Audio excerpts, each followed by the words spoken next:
Congress and the Biden administration are rushing to get business wrapped up during this last work week of the year for lawmakers before the former and president-elect takes the oath of office in January. We begin with Congressman Mike Waltz of Florida, who is the incoming White House National Security Advisor. Good morning to you.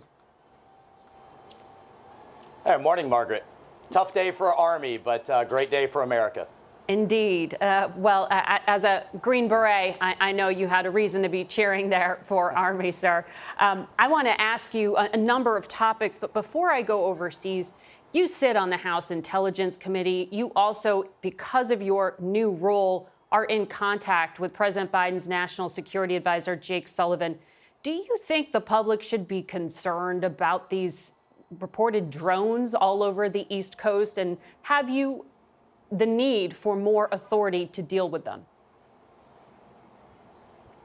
Well, I think what the drone issue points out are kind of gaps in our agencies, gaps in our authorities between the Department of Homeland Security, local law enforcement, the Defense Department. I think Americans are finding it hard to believe. We can't figure out where these are coming from. And I can tell you from the Defense Department standpoint, they're focused on bombers and cruise missiles.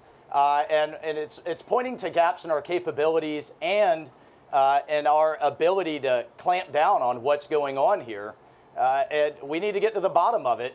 And I think the Biden administration is working to do that. But at this point, given the intelligence you've seen, is there any reason for the public to be worried? Well, look, when you have sensitive sites like Picatinny Arsenal, you have, of course, President Trump's residence at Bedminster, and you have other no-fly areas. Those need to be enforced. We need to know who's behind it. But right now, I think law enforcement seems to be the Department of Homeland Security and the Defense Department are kind of all doing this and pointing at each other. So when we come in, how do we enforce these low-level, long loitering, could be dangerous drones? And one thing for people to appreciate, they're evolving so rapidly. It's not necessarily somebody that's just on the other end flying it. They could be following pre-positioned GPS coordinates. They could be coming from offshore. And we need to take a hard look at our homeland defenses. President Trump has talked about an Iron Dome for America. That needs to include drones as well, not just adversarial actions like hypersonic missiles. We need to have an all-of-the-above protection of U.S. airspace. Understood. Let me ask you about China. The president-elect said a few things in the past week about China, and he said his team has been talking and discussing, as he put it, with China's President Xi Jinping. CBS was the first to report that an invitation was extended to the inauguration, though we do not expect Xi to come. Was that the extent of the back and forth? Do the two leaders intend to speak by phone? Well, Margaret, it's been amazing. I mean, the entire world is reaching out to the president. In fact, it's been a little overwhelming, the outreach, not only to speak with him, to congratulate him, but to even come to the inauguration themselves. So the outreach has been tremendous. President Trump is taking all calls. As you know, he believes in having a relationship with allies and adversaries at that kind of head of state level. And those conversations are ongoing. But they are really nothing beyond congratulatory and niceties. We are in communication with the current administration. We don't agree on all things, but as I've said before, none of our adversaries should think this is a moment to take advantage of this transition. We don't agree with all things, but we are in full coordination with the current administration. Well, China, you said there should be consequences because of their massive and pervasive hack of 8 U.S. telecom companies, which has breached the metadata of potentially millions of Americans. Senator Marco Rubio said it was egregious, dangerous, and a vulnerability that no one anticipated. You're going to be working together. What do you plan for the consequences to be? Yeah. I think Senator Rubio and hopefully future Secretary of State Rubio is absolutely right. We have been over the years trying to play better and better defense when it comes to cyber. We need to start going on offense and start imposing, I think, higher costs and consequences to private actors and nation-state actors that continue to steal our data, that continue to spy on us, and that even worse, with the Volt Typhoon penetration, that are literally putting cyber time bombs on our infrastructure, our water systems, our grids, even our ports. That is wholly unacceptable, and I think we need to take a much stronger stance.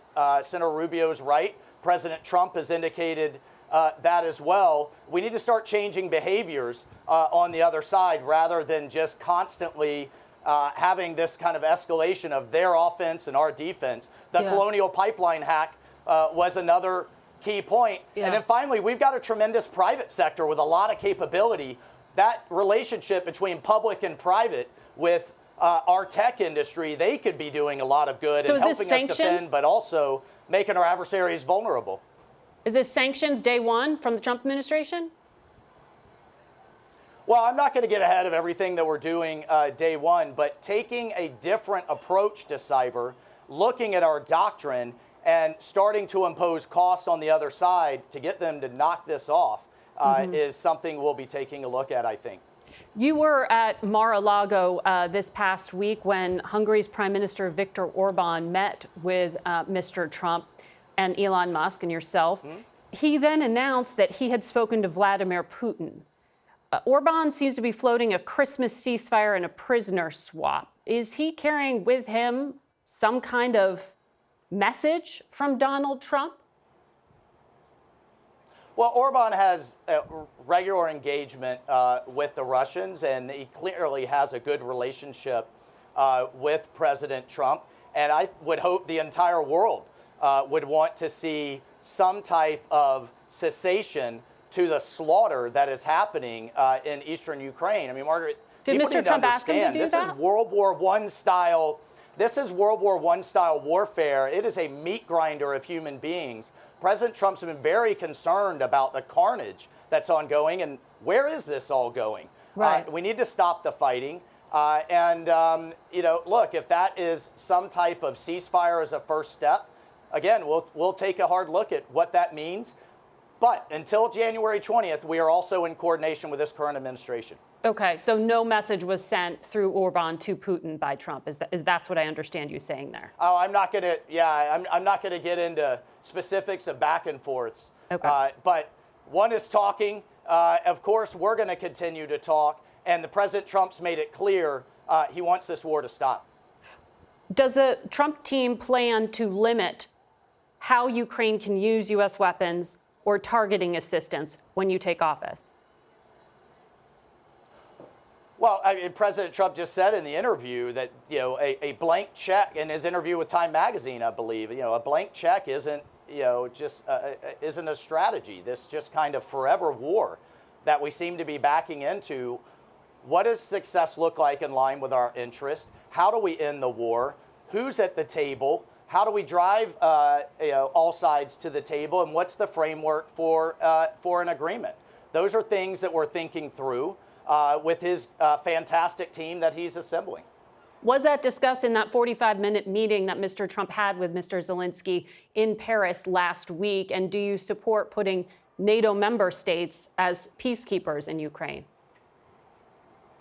Well, you know what's been so interesting, Margaret, is just since the election, everyone coming to us, our European allies, President Zelensky in that meeting, and others have shifted to that framework I just talked about. Yeah. How do we end this conflict? How do we do it in a way that restores stability, stops the carnage, and hopefully you know, makes this a permanent end, not just a pause. Those are all things that we're thinking through. And in terms of, you know, the question you just asked, the NATO Secretary General came here to Mar-a-Lago. He's talking about the Europeans taking a bigger role in whether that's on the ground or otherwise after this conflict is over. And that's exactly what President Trump has been asking for. I have to quickly ask you about the Middle East. During the last Trump administration, Donald Trump pulled some U.S. troops out of Syria. Does he intend to keep the 900 U.S. troops there? Look, our number one interest is keeping a lid on ISIS. We cannot have an explosion of ISIS back into a caliphate that threatens Iraq, threatens Jordan, threatens Turkey and Europe, inspires attacks in the United States, like we saw in 2014. President Trump cleaned it up then with his team. Thousands of ISIS fighters are in prison camps. We're in consultation with the Israelis as well. They're importantly taking down Assad's chemical stockpiles, as well as other things we don't want falling into the hands of anybody. And you know, the other piece there that he asked for in the first term and that we need to see is, again, Europe, who was hit so badly by ISIS attacks, taking a greater role in keeping ISIS contained. So those are all conversations that we're having, again, in consultation with the current administration, and we'll see moving forward.